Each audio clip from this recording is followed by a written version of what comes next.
So let's have a conversation around how leases come to an end. And I think that's maybe the best way to describe it.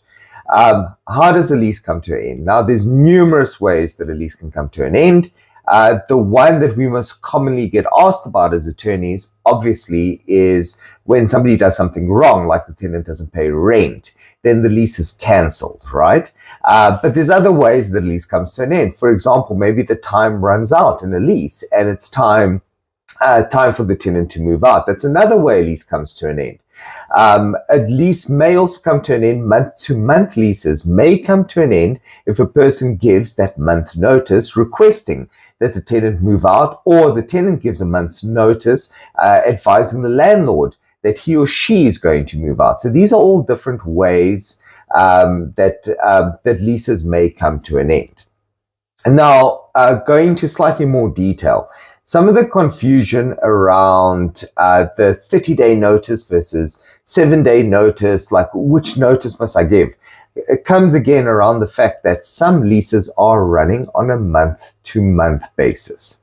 And even if the tenant fails to pay rent, and this is more often than not when it arises, on a month-to-month basis, the tenant fails to pay rent. And some of the questions come up going, but what do I do? What notice do I give him?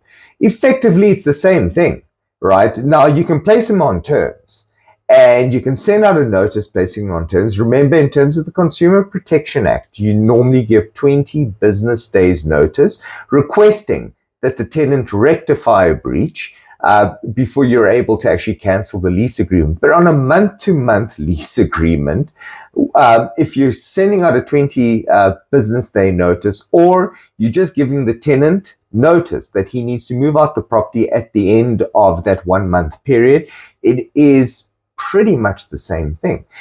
So you might actually just want to focus on the time calculations to make sure that it works for you. But if you actually want the tenant to remedy the breach and you want him to pay, in that instance, send out the breach notice, because then once he pays, the lease continues. If you'd rather terminate the lease and you've had it with this tenant and you want to give him notice for him to move out, then send out the 1 month notice and advise him that the lease is terminating and that he has to vacate the property at the end of that 1 calendar month notice.